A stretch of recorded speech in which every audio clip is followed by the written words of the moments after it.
La sauce au canneberge a fait son troisième tour de table, me contournant complètement, pendant que papa régalait tout le monde avec sa dernière histoire de promotion. Encore une fois, je l'avais déjà entendu 4 fois, mais tante Linda hochait la tête comme s'il venait de révéler les secrets de l'univers. Assistant VP des opérations régionales, a annoncé papa, la poitrine gonflée comme un paon. 32 ans dans la même entreprise. C'est ce qu'on appelle la loyauté. C'est ce qu'on appelle le dévouement. Il m'a lancé un regard. Le genre de regard qui dit tout sans rien dire. Le genre que je reçois depuis toujours. Grand-maman s'est levée au-dessus du plat de dinde. Quelle bénédiction d'avoir tout le monde ensemble. Kevin, mon chéri, serre-toi. Tu as l'air mince. C'était moi. Kevin, la déception qui a l'air mince parce que j'ai travaillé 18 heures par jour pendant les 3 derniers mois à conclure des contrats qui feraient passer le salaire de papa pour de la menue monnaie. Mais personne ne le savait. Personne n'a demandé.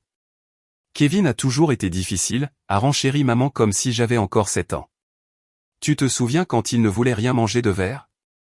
J'avais 31 ans. Je mangeais beaucoup de choses vertes, y compris de l'argent. La salle à manger était pleine à craquer. Oncle Mike et tante Linda, cousine Sarah et son mari Brad. Grand-maman s'est levée en bout de table là où grand-papa s'asseyait avant l'attaque. Mon jeune frère Derek, souriant dans son verre de vin comme s'il savait quelque chose que j'ignorais. Action de grâce à la maison Hartwell. Un tableau de Norman Rockwell. Si Norman Rockwell peignait la rage refoulée et l'agression passive. Alors, Kevin, a dit oncle Mike, posant sa fourchette avec un intérêt sincère. Je ne l'avais pas vu depuis presque 3 ans. La dernière fois, c'était au mariage de Derek où papa a passé toute la réception à raconter aux gens le travail d'ingénieur de Derek chez Boeing. Qu'est-ce que tu fais ces jours-ci? La dernière fois que j'ai entendu parler de toi, tu faisais quelque chose avec des ordinateurs. Enfin, quelqu'un qui s'intéresse à ma vie. J'ai ouvert la bouche. Oh, il ne fait que papillonner, a interrompu papa, agitant la main comme s'il chassait une mouche. Vous savez comment c'est. Ils n'arrivent pas à se fixer sur quoi que ce soit. Ces jeunes et leur mobilité professionnelle. La table a ri. Vraiment ri. Tante Linda a secoué la tête avec ce regard compatissant que les gens donnent quand ils apprennent que quelqu'un a une maladie chronique. Ça doit être tellement stressant de ne jamais avoir de stabilité. Les milléniaux, a dit cousine Sarah, comme si elle venait de résoudre la faim dans le monde. Elle avait 2 ans de moins que moi. Ils ne peuvent tout simplement pas s'engager à quoi que ce soit. Je me souviens quand Kevin travaillait dans cette start-up, a ajouté maman, sa voix dégoulinant d'inquiétude. Des heures si longues pour si peu d'argent. Je n'arrêtais pas de lui dire de postuler dans l'entreprise de Jim. Ils ont d'excellents avantages. Jim était papa. Tout le monde l'appelait Jim sauf moi et Derek. Les avantages ne comptent pas quand tu ne peux pas garder un emploi assez longtemps pour les utiliser, a dit Derek. Son sourire narquois s'était transformé en un sourire complet. Qu'est-ce que c'est maintenant, Kev? 5e emploi en 2 ans, 5e contrat de consultant avec des entreprises au nom connu, gagnant plus en un mois que Derek en 6. Mais bien sûr, appelons ça de la mobilité professionnelle. Brad, le mari de Sarah, a renchéri. Mon frère était comme ça. Il ne pouvait rien faire durer. Il a finalement dû retourner vivre chez mes parents à 35 ans. Ils me regardaient tous maintenant, des visages inquiets, des visages apitoyés. Le visage de papa, qui n'était ni inquiet ni apitoyé, mais satisfait. Comme s'il venait de prouver un point qu'il essayait de faire valoir toute ma vie. J'ai posé ma fourchette avec soin. De la façon dont on pose quelque chose de fragile qu'on a vraiment envie de jeter contre un mur. Excusez-moi, ai-je dit en me levant de la table. J'ai besoin de passer un appel. Maman a froncé les sourcils. Pendant le dîner? Kevin? C'est impoli. C'est important. Plus important que la famille, a demandé papa. Sa voix avait ce tranchant. Celui qui me donnait envie de me fondre dans le sol quand j'avais 12 ans. Oui, ai-je dit simplement. En fait, oui. Je suis sorti de la salle à manger en traversant la cuisine où la tarte refroidissait et je suis entré dans le bureau de papa, la pièce où il gardait tous ses prix et certificats. Assistant VP des opérations régionales, 32 ans de service, employé du trimestre, 1997. J'ai sorti mon téléphone et j'ai appelé Jessica Chen. Elle a répondu à la première sonnerie. Kevin, joyeuse action de grâce. Jess, tu te souviens de cet article de fond que tu voulais publier? Jessica était la rédactrice en chef du magazine Tech Forward. On en parlait depuis des semaines. Elle voulait faire un reportage complet. J'étais hésitant, trop public, trop d'attention. Les 30 de moins de 30 ans qui bouleversent le conseil. Sa voix s'est animée. Tu as changé d'avis. Je veux qu'il soit publié ce soir. Ce soir? Kevin, c'est l'action de grâce. Je sais quel jour on est. Tu peux le faire ou non? Brève pause. Je pouvais l'entendre réfléchir. L'article est prêt depuis une semaine. J'ai juste besoin de ton approbation finale sur les photos et les citations. Tu l'as. Publie tout. Et Jess, assure-toi que ça sorte sur tous les réseaux sociaux, LinkedIn, Twitter, partout. C'est très soudain. Que s'est-il passé? J'ai regardé le mur des réalisations de papa. 32 ans à jouer la sécurité, à suivre les règles, à être exactement ce qu'il voulait qu'il soit. Disons simplement que j'en ai assez d'être patient, ai-je dit. 20 minutes. C'est le temps qu'il a fallu à Jessica pour faire sa magie. Je suis resté dans le bureau de papa à regarder mon téléphone, attendant que les notifications commencent à arriver. L'article a été mis en ligne à 19h47. À 19h52, mon LinkedIn avait explosé de notifications. Des félicitations d'anciens professeurs. Des clients louant mon travail. Des leaders de l'industrie partageant l'article. L'algorithme s'en régalait. À 19h55, les appels ont commencé. Je l'ai entendu depuis le bureau de papa. Le murmure confus de la salle à manger. Le téléphone de quelqu'un qui sonne. Puis un autre. Puis un autre. Je suis retourné lentement. Je leur ai donné le temps de comprendre. Quand je suis entré dans la salle à manger, la scène avait complètement changé. Tout le monde regardait son téléphone. Oncle Mike, tante Linda, même grand-maman Rose avait ses lunettes de lecture, plissant les yeux sur l'écran de Sarah. Le téléphone de papa était face contre table, mais il s'illuminait comme un sapin de Noël. Vibre, vibre, vibre. Qu'est-ce qui se passe? A demandé maman, regardant autour d'elle, confuse. Pourquoi tout le monde est sur son téléphone? Maman, a dit Derek, sa voix étrange, plate. Tu dois voir ça. Il a levé son téléphone. Maman l'a pris, a commencé à lire. Ses yeux se sont écarquillés. Jim, a-t-elle dit doucement. Jim, regarde ça. Papa a attrapé le téléphone, irrité. Qu'est-ce qui est si important que tout le monde a arrêté de manger? Il s'est figé. J'ai regardé son visage. Je l'ai regardé passer par la confusion, puis la reconnaissance, puis le choc, puis autre chose. Quelque chose que je n'avais jamais vu auparavant, la compréhension qu'il avait tout gâché. Le titre de l'article était parfait, 30 de moins de 30 ans, comment un consultant a transformé l'embauche technologique pendant que l'industrie ne regardait pas. Le sous-titre était encore meilleur, l'approche non conventionnelle de Kevin Hartwell en matière de consultation en freelance lui a valu des contrats à 7 chiffres et a changé la façon dont les entreprises du Fortune 500 pensent à l'acquisition de talents. Il y avait une photo de moi lors d'une conférence à Singapour, une autre de moi présentant à un conseil d'administration rempli de cadres, des témoignages de PDG, une ventilation de ma liste de clients qui se lisait comme un bottin des géants de la technologie. Et les chiffres? Oh, les chiffres étaient ma partie préférée.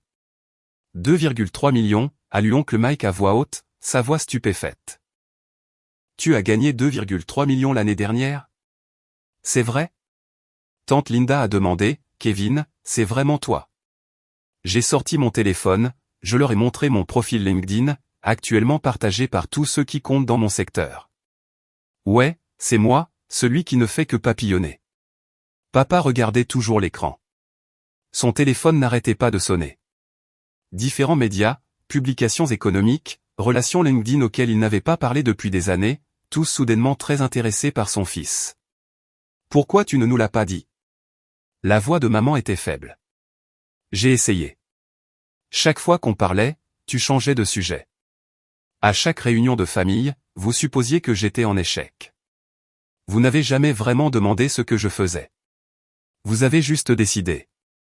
Mais le conseil, a finalement dit papa, sa voix plate. Ce n'est pas un vrai travail. Tu n'as pas d'avantage. pas de pension. Non. J'ai un portefeuille d'investissement diversifié qui vaut plus que ta pension ne le sera jamais.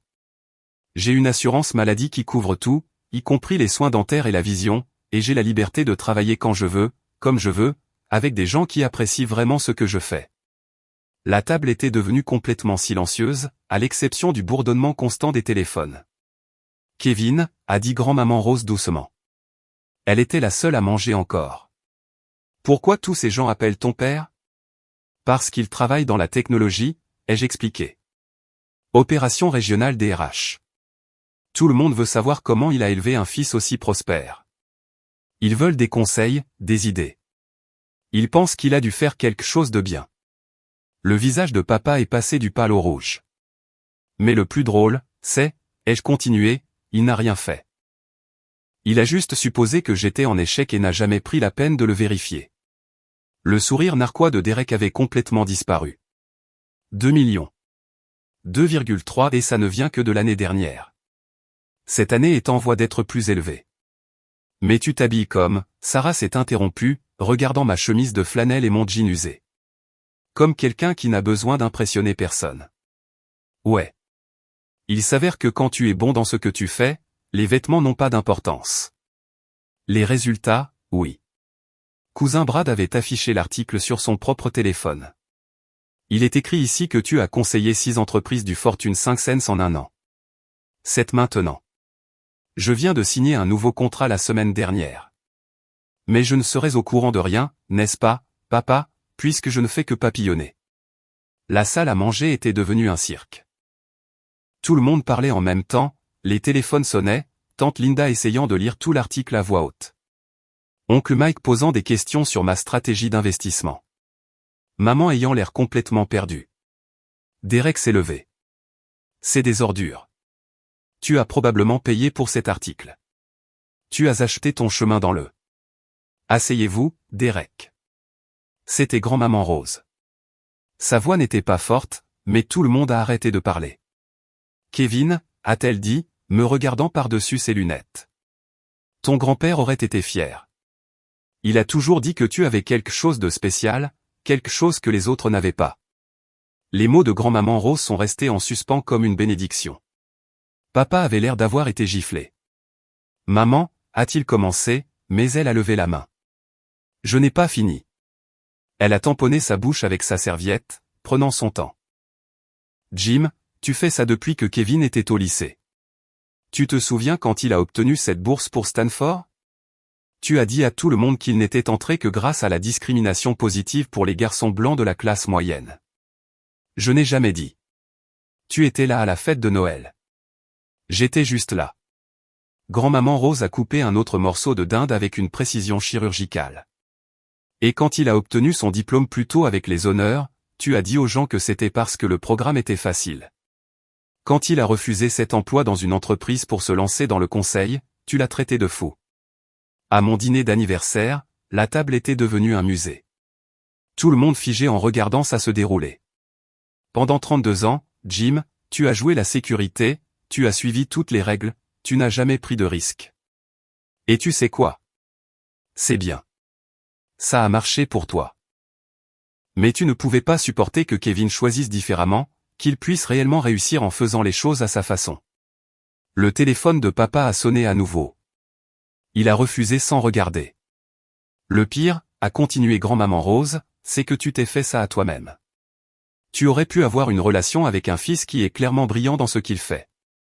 Au lieu de ça, tu as quoi que ce soit, elle a fait un geste vers la table, vers le désordre de nourriture à moitié mangée et d'écrans de téléphone brillants et de silence inconfortable. Kevin, mon chéri, s'est-elle tournée vers moi. À quelle heure est ta conférence téléphonique? J'ai vérifié ma montre. Dans 20 minutes. Alors tu devrais y aller. Ne nous laisse pas te détourner de ton travail, le travail important que tu fais. Le travail dont personne ici n'a apparemment pensé à se renseigner. J'ai pris mon manteau dans le placard du couloir. Derrière moi, j'entendais l'éruption commencer. La voix de papa défensive et en colère. Maman essayant de jouer les pacificatrices. Derek demandant à savoir pourquoi je ne leur avais jamais rien dit. Tante Linda demandant si je pouvais regarder le CV de son fils. Oncle Mike m'a attrapé à la porte. Kevin, attends. Je me suis retourné. Je suis désolé, a-t-il dit simplement. J'aurais dû réagir quand Jim a interrompu. Je voulais entendre ce que tu faisais. Vraiment l'entendre, pas le récit qu'il a inventé. C'est bien. Ce n'est pas bien. Mais pour ce que ça vaut, félicitations. Ce que tu as construit est incroyable. Mon téléphone a vibré. Un texto de Jessica, l'article devient nucléaire. 50 cas partage en 30 minutes. Ton téléphone va fondre. Merci, oncle Mike. Cette conférence téléphonique à Singapour, a-t-il dit, un sourire ennuyeux traversant son visage. C'est réel. Chaque mot. Bien. Fais-les attendre 5 minutes. Tu as gagné ce pouvoir. Je me suis assis dans ma voiture dans l'allée pendant un moment, regardant la maison à travers la fenêtre. Je pouvais voir papa faire les 100 pas dans le salon, le téléphone à l'oreille, probablement en train d'appeler son frère pour se plaindre ou son patron pour expliquer pourquoi son téléphone n'avait pas arrêté de sonner. Mon propre téléphone n'avait pas arrêté. Des textos, des appels, des messages LinkedIn, d'anciens collègues me félicitant, de nouveaux clients demandant des réunions. Un message particulièrement amusant d'un recruteur qui m'avait fantomé il y a 3 ans, soudainement très intéressé par mes disponibilités. La conférence téléphonique avec Singapour était réellement réelle. Ethan Wong, CTO d'une des plus grandes entreprises de technologie financière en Asie. Il essayait de me faire entrer dans son agenda depuis 2 mois. J'ai composé exactement à l'heure. Kevin, a tonné la voix d'Ethan dans le haut-parleur. Je viens de voir ton article. Félicitations, mec. Il était temps que quelqu'un écrive sur ce que tu fais. Merci, Ethan. Bien que le calendrier n'était pas prévu. Pas prévu? Il est sorti à l'action de grâce. C'est soit un marketing brillant, soit le pire calendrier de tous les temps. Un peu des deux. Alors, tu voulais parler de ton infrastructure d'embauche. Nous avons parlé pendant 90 minutes. Au moment où j'ai raccroché, j'avais un contrat de 6 mois d'une valeur de $380 000 et une invitation à prendre la parole lors de leur sommet annuel sur le leadership en mars. Pas mal pour quelqu'un qui ne peut pas garder un emploi. Mon téléphone affichait 43 appels manqués. 12 de maman, 8 de papa, 7 de Derek, 4 de divers membres de la famille éloignée qui n'avaient jamais pris la peine d'appeler auparavant. Un du frère de papa, oncle Frank, que j'aimais bien. Je l'ai rappelé. Kevin, ton père perd la tête en ce moment. Bien. Oncle Frank a ri. Je ne peux pas dire que je te blâme. Jim a été insupportable à ton sujet pendant des années. Toujours des commentaires, toujours te comparant à Derek. Je n'arrêtais pas de lui dire qu'il ne savait pas de quoi il parlait, mais il n'écoutait pas. Pourquoi tu n'as rien dit au dîner? Parce que Jim ne m'écoute pas non plus. Il ne l'a pas fait depuis qu'on était enfant. Mais Kevin, cet article, c'était magnifique. Absolument magnifique. L'expression sur son visage quand il a réalisé que tout le monde à cette table savait qu'il avait tort. Que tout le monde dans son réseau professionnel le voyait avoir tort en temps réel. Baiser du chef. Il ne s'agissait pas de vengeance. N'est-ce pas? Je n'ai pas répondu. Écoute, a continué oncle Frank, je ne juge pas. Ton père a été un idiot. Mais fais attention. La fierté de Jim est blessée en ce moment. Et la fierté blessée fait faire des choses stupides aux gens. Comme quoi? Comme essayer de s'en attribuer le mérite. Comme prétendre soudainement qu'il a toujours su que tu réussirais. Comme réécrire l'histoire pour se faire paraître mieux. Surveille ça. Nous avons raccroché. Je me suis assis dans ma voiture, le moteur en marche mais n'allant nulle part, et j'ai pensé à l'avertissement d'oncle Frank. Mon téléphone a sonné à nouveau. Numéro inconnu. Kevin Hartwell. Monsieur Hartwell, c'est Patricia Morrison du Wall Street Journal. Je fais un article de suivi sur l'article de Tech Forward, et j'aimerais avoir une citation sur votre relation avec votre père. Je comprends qu'il est également dans l'industrie technologique. Et voilà. La chose que je savais qui allait arriver, mais je n'étais pas tout à fait préparé. Pas de commentaire, ai-je dit. L'article mentionnait que vous venez d'une famille qui valorise les cheminements de carrière traditionnels. Y a-t-il des tensions entre vous et votre père concernant votre approche non conventionnelle? Madame Morrison, je ne vais pas discuter de mes relations familiales avec la presse. J'ai déjà contacté votre père pour obtenir des commentaires. Il était très enthousiaste à l'idée de parler. Bien sûr qu'il l'était. Alors je suis sûr que vous obtiendrez tout ce dont vous avez besoin de lui. Passez une bonne soirée. J'ai raccroché et j'ai immédiatement envoyé un texto à Jessica. Papa parle au WSJ. Peux-tu me prévenir s'il publie quelque chose? Sa réponse est arrivée instantanément. J'ai déjà reçu l'alerte. Il publie un article demain matin. Fierté du papa technologique dans le succès non conventionnel de son fils. Tu veux que je t'envoie une copie en avant-première, s'il te plaît? Le PDF est arrivé 10 minutes plus tard. Je l'ai lu assis dans ma voiture à regarder la maison de mes parents à travers le pare-brise et j'ai senti quelque chose de froid s'installer dans mon estomac. L'article était pire que ce que j'avais imaginé. Papa s'était positionné comme mon plus grand partisan, mon champion, le père qui avait toujours cru en moi, même quand les autres en doutaient. Il a parlé de la façon dont il avait encouragé mon esprit d'entreprise, de la façon dont il m'avait appris à prendre des risques, de la façon dont il avait toujours su que je trouverais mon propre chemin. Chaque mot était un mensonge. Il y avait des citations, beaucoup de citations. J'ai toujours dit à Kevin que l'échelle de l'entreprise traditionnelle n'était pas la seule façon de monter, explique Jim Hartwell. Il a la créativité de sa mère et mon éthique de travail.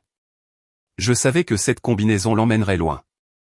Les gens me demandaient pourquoi je le laissais changer d'emploi, et je leur disais qu'il ne change pas d'emploi. Il construit un portefeuille. Il apprend. C'est ce que fait sa génération, et je respecte ça. Je suis fier de tout ce que Kevin a accompli. En tant que son père, le voir réussir à sa façon. C'est le plus beau cadeau. Je l'ai lu 2 fois, puis une 3e fois. Chaque lecture a fait serrer ma mâchoire plus fort. Il l'avait fait. Il avait pris mon succès et en avait fait son histoire, s'était fait le héros. Un autre texto de Jessica, l'article est mis en ligne à 6h du matin SD. Attends-toi à plus de demandes d'entrevue. De plus, le LinkedIn de ton père explose. Il a changé son titre en père de consultant technologique de moins de 30 ans en point.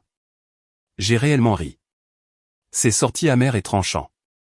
Mon téléphone a sonné. Maman. J'ai failli ne pas répondre, mais la curiosité a gagné. Kevin, chéri, où es-tu? Toujours dans l'allée. Oh, on pensait que tu étais parti. Silence. Ton père veut s'excuser, a-t-elle dit finalement. Il se sent terriblement mal de ce qu'il a dit. Est-ce qu'il le fait? Kevin, tu dois comprendre. Il était choqué. Nous l'étions tous. Nous n'avions aucune idée que tu allais si bien. Parce que personne d'entre vous n'a pris la peine de demander. Ce n'est pas juste. Tu ne nous l'as jamais dit. J'ai essayé, maman. Chaque fois qu'on parlait, à chaque réunion de famille, toi et papa interrompiez, changiez de sujet ou faisiez des suppositions. Après un certain temps, j'ai arrêté d'essayer. Eh bien, tu aurais dû essayer plus fort. Et voilà. D'une manière ou d'une autre, c'était encore de ma faute. Maman, je dois y aller. Attends, Derek veut te parler de peut-être faire du travail de consultation pour Boeing. Il pensait que tu pourrais lui donner des conseils sûrs. Dis à Derek de m'envoyer un courriel via le formulaire de contact de mon site web comme tout le monde. Je facture $500 l'heure pour les consultations. Kevin, c'est ton frère. Alors il peut payer le rabais familial. $450 l'heure. J'ai raccroché. La partie mesquine de moi se sentait bien à ce sujet.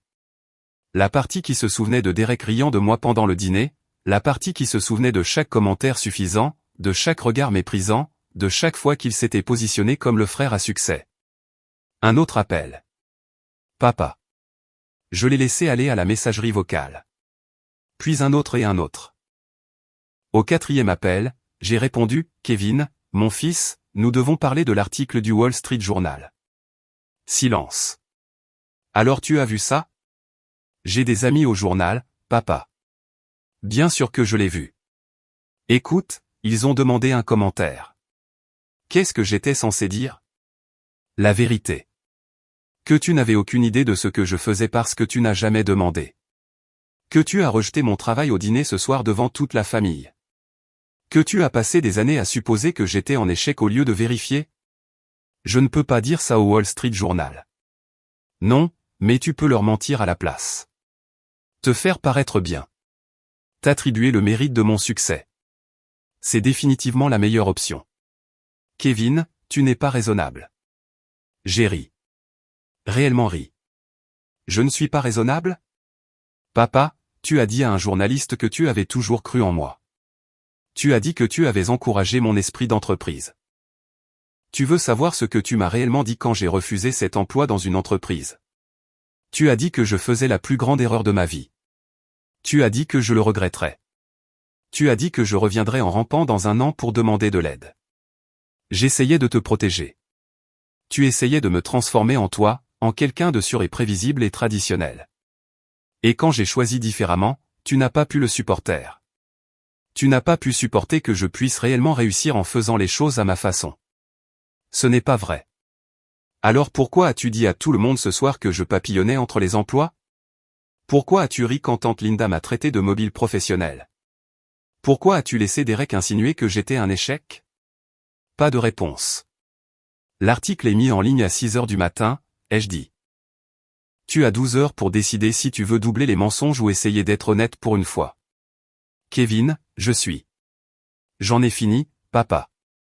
J'en ai fini d'essayer de gagner ton approbation. J'en ai fini de te laisser définir mon succès. J'en ai fini d'être ta déception. Ce soir a prouvé que je n'ai pas besoin de toi.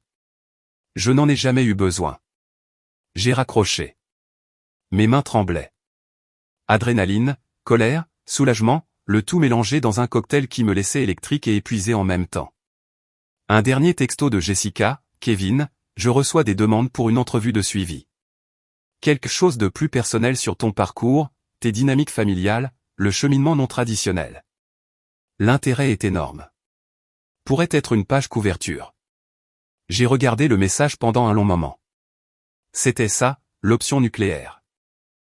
Je pourrais raconter mon histoire, la vraie histoire, chaque commentaire méprisant, chaque fois qu'on m'a fait sentir petit, chaque réunion de famille où j'ai été la blague. Je pourrais tout brûler et laisser le monde voir exactement qui était mon père. Mon doigt planait sur le bouton de réponse. Au lieu de ça, j'ai tapé « Laisse-moi y penser ». J'ai besoin de 24 heures. Les lumières de la maison étaient toujours allumées. À travers la fenêtre, je pouvais voir des gens se déplacer, probablement en train de parler de moi, de l'article, de la façon dont tout avait changé en l'espace d'un dîner. Derek est apparu à la porte d'entrée, regardant autour de lui, me cherchant. J'ai démarré la voiture et j'ai quitté l'allée. Mon téléphone a vibré une dernière fois.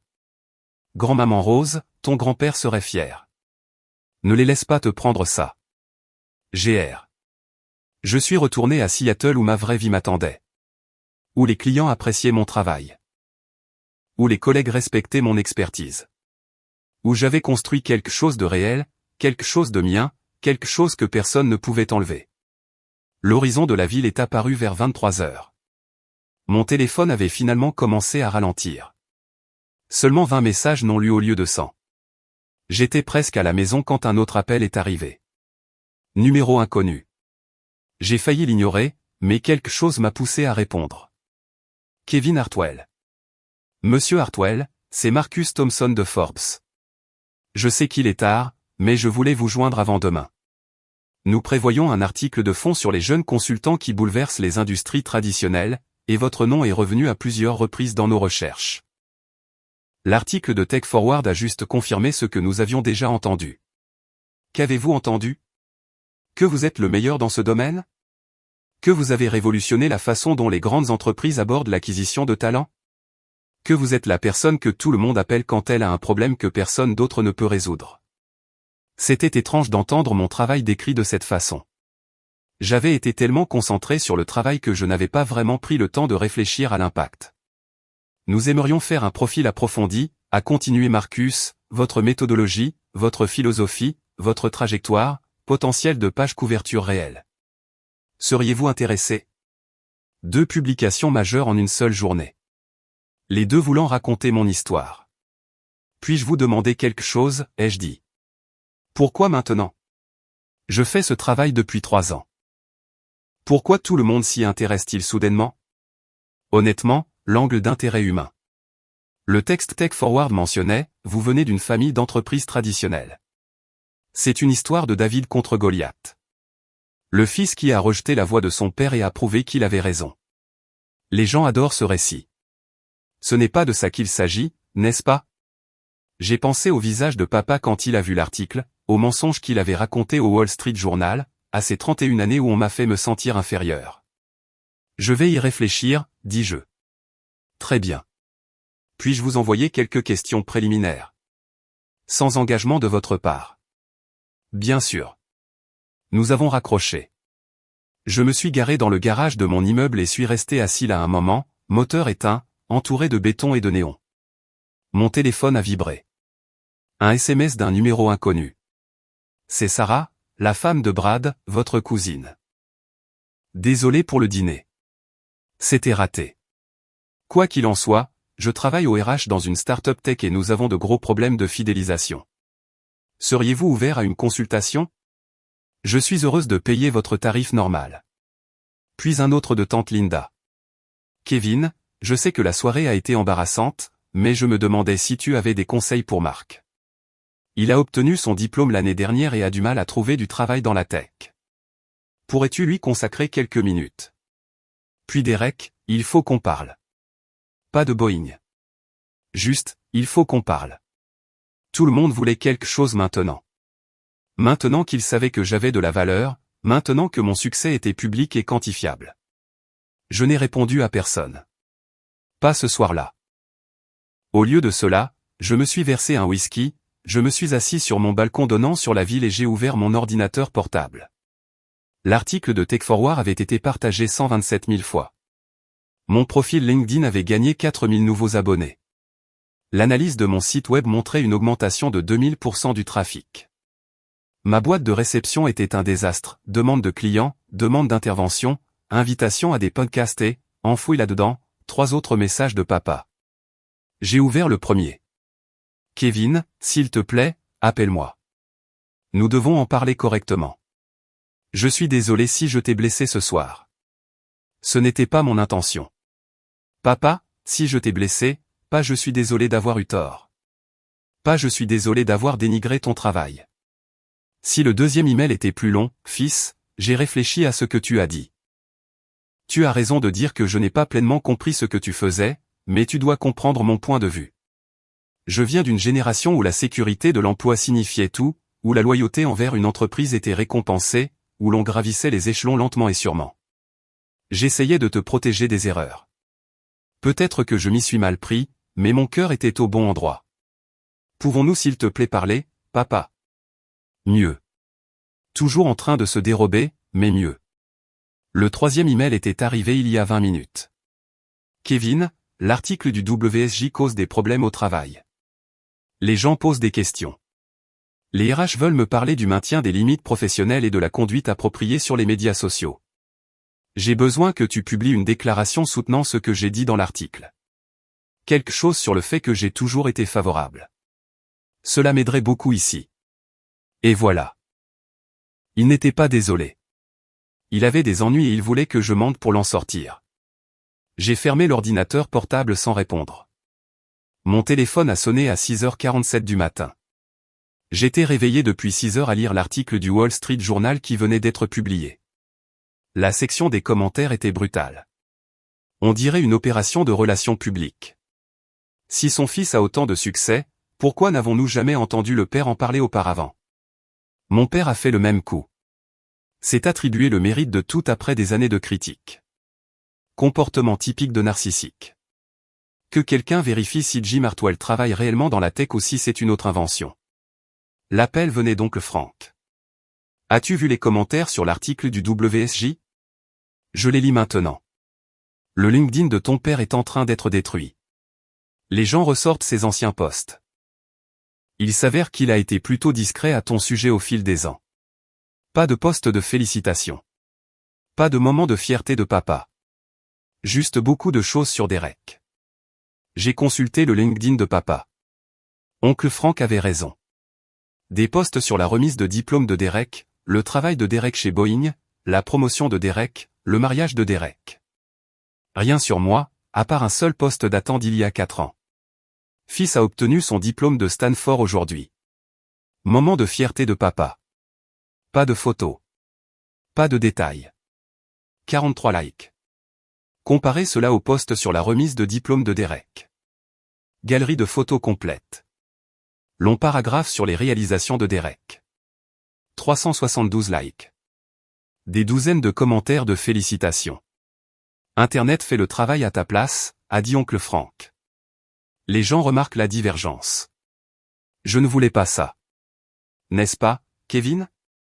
Tu as publié cet article pendant le dîner de Thanksgiving. Tu savais exactement ce qui allait se passer. Il n'avait pas tort.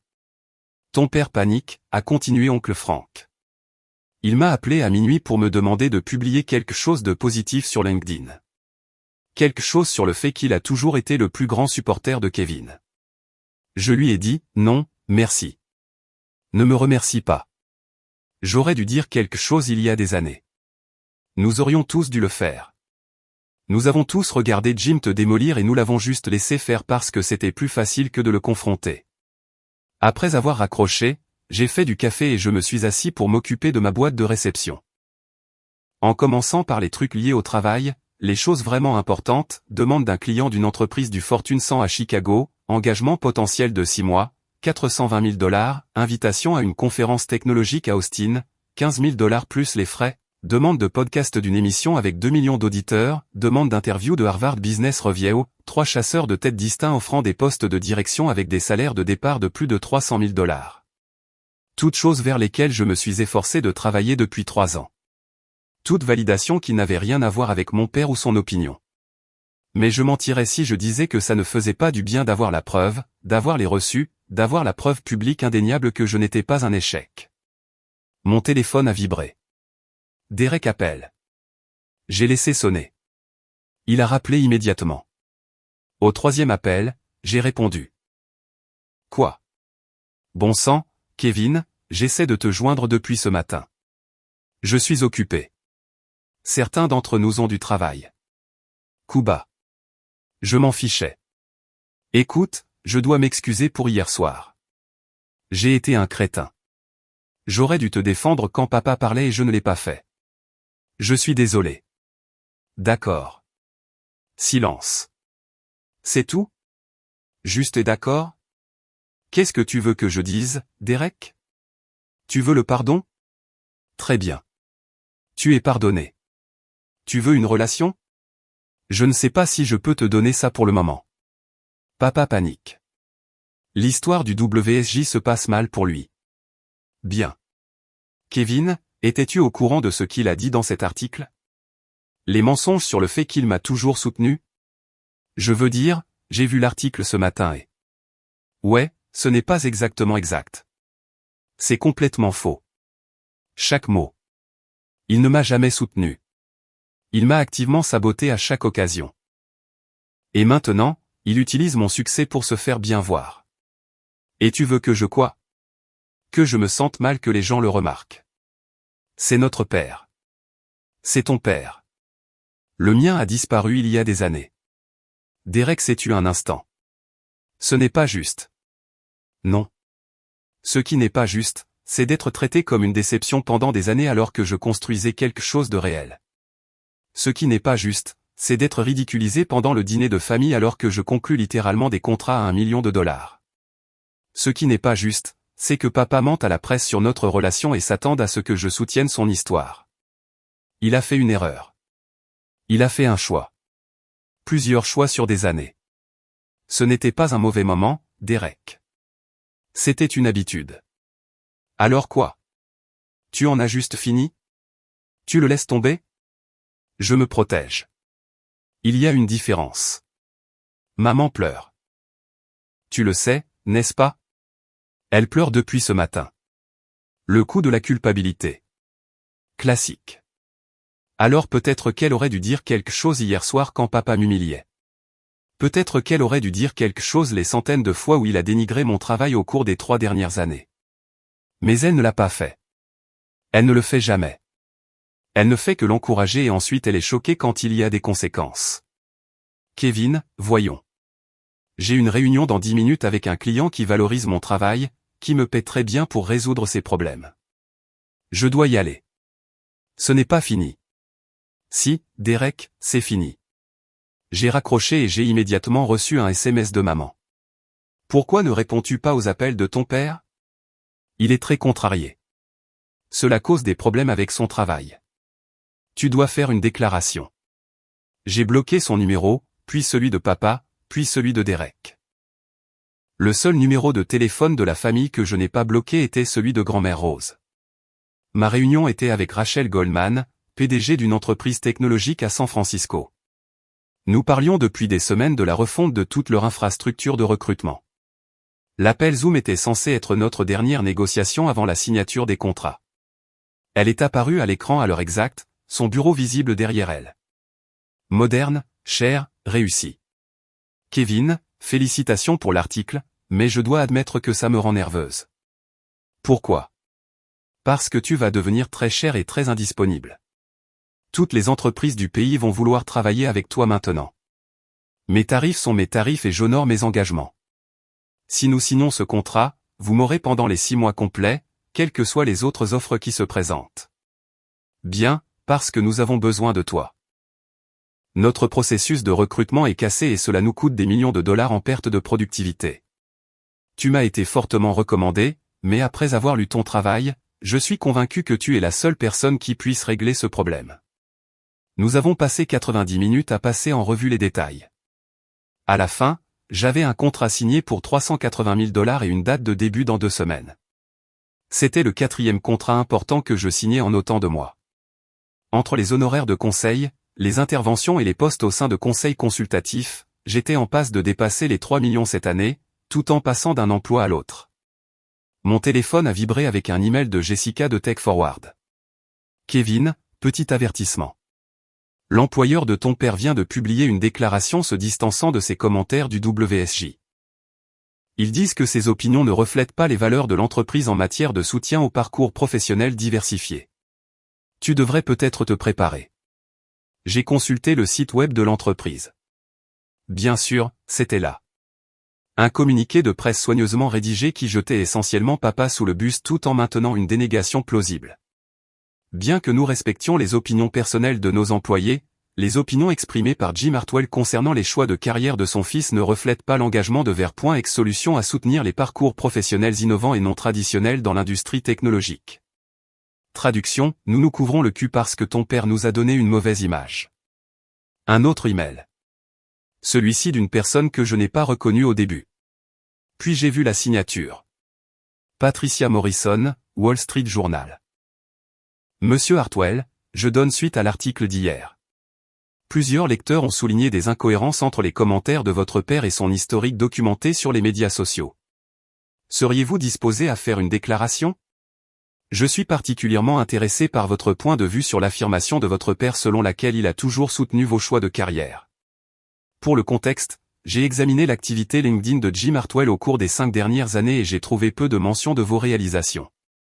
J'ai également parlé à plusieurs sources qui ont assisté au dîner de Thanksgiving hier soir et qui ont fourni une version différente de la conversation.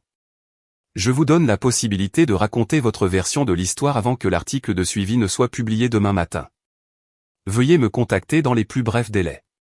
Quelqu'un à ce dîner avait parlé à la presse. J'ai passé la liste en revue dans ma tête. Tante Linda? Non. Trop protectrice de papa. Derek? Peut-être. Oncle Mike? Possible. Grand-mère Rose. Je l'ai appelé. Bonjour, mon chéri. Grand-mère, as-tu parlé au Wall Street Journal? J'ai parlé à une jeune femme très gentille qui avait des questions sur le dîner de Thanksgiving. Je lui ai dit la vérité. Je n'étais pas censé le faire? Je n'ai pas pu m'empêcher de sourire. Qu'est-ce que tu lui as dit exactement? Que ton père a dénigré ta carrière pendant des années? Qu'il t'a interrompu au dîner avant que tu puisses répondre à la question de Mike? Que la famille s'est moquée de toi? Que j'ai dû intervenir parce que personne d'autre ne voulait le faire? Juste les faits, Kevin.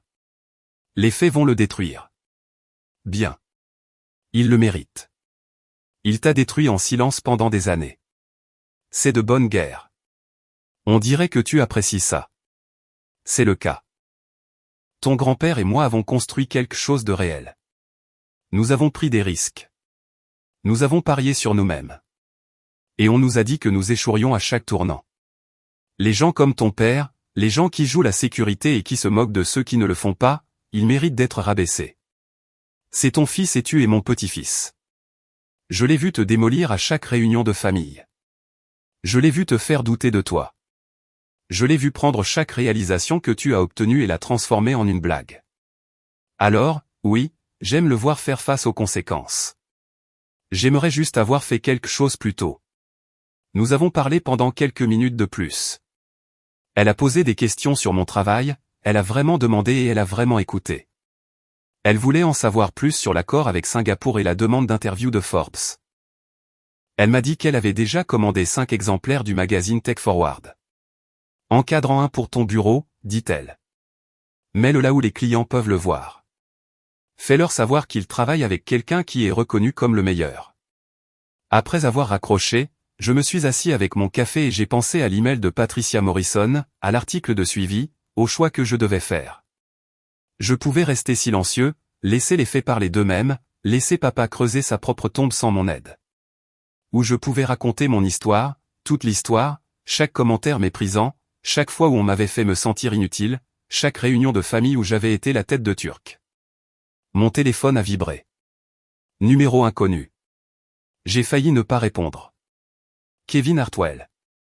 Monsieur Hartwell, ici David Chen de Forbes. Je vous ai envoyé des questions préliminaires hier soir. Je sais que vous êtes encore en train de décider, mais je voulais vous faire savoir que nous avons suscité un intérêt incroyable pour votre histoire. Pas seulement de la part des lecteurs, mais aussi de la part d'autres chefs d'entreprise qui ont des expériences similaires avec des membres de leur famille qui ne comprennent pas les parcours professionnels non traditionnels. Quel genre d'intérêt? Nous pensons à un article de couverture, un article complet, peut-être même une interview vidéo de suivi. Votre histoire résonne parce qu'il ne s'agit pas seulement de succès commercial. Il s'agit d'avoir le courage de définir le succès selon ses propres termes malgré la pression des personnes qui devraient le plus vous soutenir. C'est assez lourd. C'est vrai pourtant, n'est-ce pas? Je n'ai pas répondu. Écoutez, a continué David, j'ai fait quelques recherches de base. Les commentaires de votre père dans le WSJ s'effondrent déjà sous l'examen minutieux. Les gens remarquent les divergences. Cet article de suivi demain va être brutal pour lui. Vous avez un choix ici. Vous pouvez laisser les autres définir le récit ou vous pouvez raconter votre histoire avec vos propres mots. Je n'essaie pas de détruire mon père. Je ne vous demande pas de le faire. Je vous demande de dire la vérité. Laissez les gens décider par eux-mêmes ce que cela signifie. Après l'appel, j'ai ouvert mon ordinateur portable et j'ai commencé à écrire. Pas pour Forbes, pas pour une publication, juste pour moi. J'ai écrit sur mes 12 ans et ma victoire à la foire scientifique, et sur le fait que papa avait manqué la cérémonie parce que Derek avait un match de baseball. J'ai écrit sur la remise des diplômes du lycée, où j'ai prononcé le discours de major de promotion devant des sièges à moitié vides parce que ma famille était en retard à cause de l'orientation universitaire de Derek. J'ai écrit sur l'université, où j'ai occupé 3 emplois pour éviter de demander de l'argent à mes parents parce que je savais qu'ils me le reprocheraient éternellement. Sur la remise des diplômes, où papa a passé toute la journée à comparer mon diplôme au programme d'ingénierie plus pratique de Derek. J'ai écrit sur l'emploi en entreprise que j'ai refusé, celui qui m'aurait rendu malheureux mais aurait rendu papa fier, sur sa colère quand j'ai choisi le conseil à la place, sur les années de commentaires, de dénigrement et de moquerie. J'ai écrit sur la création de mon entreprise à partir de rien, sur les nuits blanches, les rejets et les moments où j'ai douté de tout. Sur la première fois qu'une entreprise du Fortune 500 m'a engagé, et où j'ai réalisé que j'étais vraiment bon dans ce domaine. Sur la validation qui est venue d'étrangers qui appréciaient mon travail d'une manière dont ma famille ne l'avait jamais fait. Et j'ai écrit sur le dîner de Thanksgiving, sur le moment précis où papa m'a interrompu, sur les rires, sur le fait d'être assis là, me sentant petit et sans valeur, alors qu'on discutait d'un accord valant plus que ce que papa gagnait en 3 ans. Quand j'ai fini, il y avait 20 pages, interlignes simples, brutes, honnêtes, probablement trop honnêtes. J'ai enregistré le document et l'ai intitulé « La vérité sur le succès ». Ensuite, je l'ai envoyé à Patricia Morrison au Wall Street Journal avec une simple note « Voici mon point de vue. Utilisez ce que vous voulez. J'en ai fini de protéger des gens qui ne m'ont jamais protégé. L'article du Wall Street Journal est paru à 6 heures, heure du Pacifique. J'étais déjà réveillé, café à la main, à regarder le lever du soleil sur Seattle. Le titre, La vraie histoire, quand le succès familial signifie le rejet familial. Patricia Morrison n'avait pas mâché ses mots. Elle avait utilisé mon document, mais elle avait également mené sa propre enquête, analyse LinkedIn, entretien avec d'anciens camarades de classe, commentaires de collègues du secteur, même une déclaration de mon conseiller de Stanford qui se souvenait que papa avait manqué ma cérémonie de remise des diplômes. L'article présentait les choses chronologiquement, chaque étape importante manquée, chaque commentaire désobligeant, chaque fois que papa avait choisi Derek plutôt que moi, le contraste entre ses mensonges au WSJ et la réalité documentée. Et puis à la fin, ma citation, « Je ne déteste pas mon père. Je n'ai même plus besoin qu'il s'excuse. J'ai juste besoin qu'il me laisse tranquille pour que je puisse continuer à construire ce que j'ai construit sans sa voix dans ma tête qui me dit que je ne suis pas assez bon. » Mon téléphone a commencé à vibrer immédiatement, mais cette fois pas de la famille. Un SMS de Rachel Goldman, ma nouvelle cliente, je viens de lire l'article du WSJ. Si tu as besoin de repousser notre date de début, je comprends tout à fait. Prends soin de toi d'abord. Un courriel d'Ethan Wong à Singapour, frère, il t'a fallu du courage pour ça. Respect. De plus, notre conseil d'administration veut doubler ton contrat. Ils sont très impressionnés. Un message LinkedIn de mon conseiller de Stanford, Kevin, j'aurais dû dire quelque chose quand ton père n'est pas venu à la remise des diplômes. Je suis désolé de ne pas l'avoir fait. Ce que tu as construit est extraordinaire. Continue. Et puis celui qui m'a le plus surpris, de Derek, je l'ai lu. Tout. Tu as raison sur tout. Je suis désolé de ne pas l'avoir vu avant. Ou peut-être que je l'ai vu et que je n'ai pas voulu admettre que j'en ai profité. Quoi qu'il en soit, je suis désolé. Tu n'es pas obligé de répondre. Je voulais juste que tu le saches. Je suis resté longtemps à regarder ce message. Derek ne s'était jamais excusé pour quoi que ce soit de sa vie, n'avait jamais admis sa faute, n'avait jamais reconnu qu'il avait peut-être, éventuellement, eu des avantages que je n'avais pas eus. Je n'ai pas répondu. Pas encore. Mais je ne l'ai pas bloqué non plus. La réponse de papa est venue par l'intermédiaire de l'oncle Frank, qui m'a transmis une chaîne de courriels. Papa avait envoyé un message de masse à toute la famille élargie, l'article du WSJ est rempli de mensonges et d'exagérations. Kevin est clairement en train de faire une sorte de dépression. J'ai essayé de le contacter, mais il a bloqué mes appels. Si quelqu'un lui parle, veuillez lui faire savoir que je suis là quand il sera prêt à parler rationnellement. La réponse de l'oncle Frank, envoyée à toute la chaîne, Jim, j'étais à ce dîner.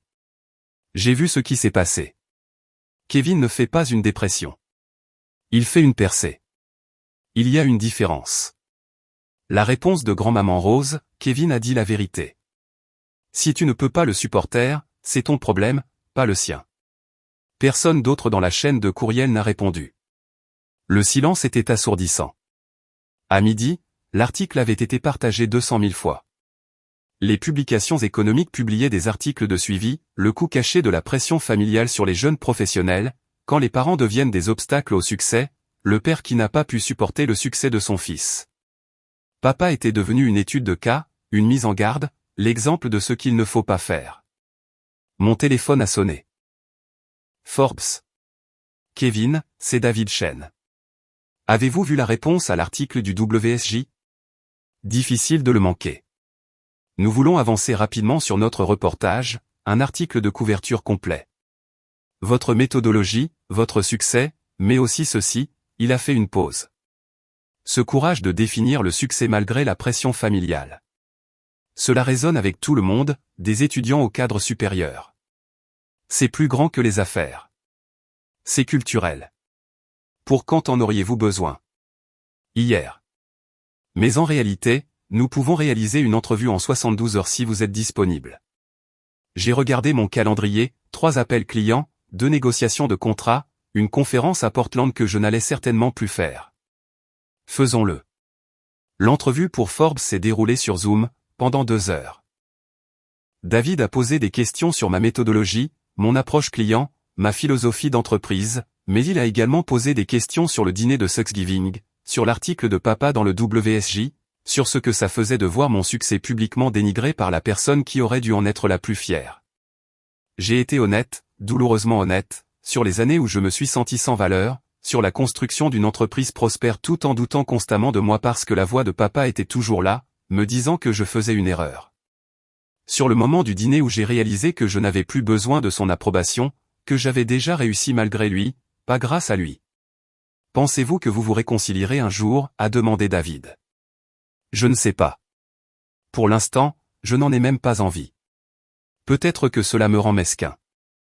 Peut-être que cela me rend impitoyable, mais j'ai passé 31 ans à essayer de gagner quelque chose qui aurait dû être donné librement. J'en ai fini d'essayer. L'entrevue s'est terminée. David a promis que l'article serait publié dans 2 semaines. Article de couverture. Pleine page. Cet après-midi-là, mon site web a planté.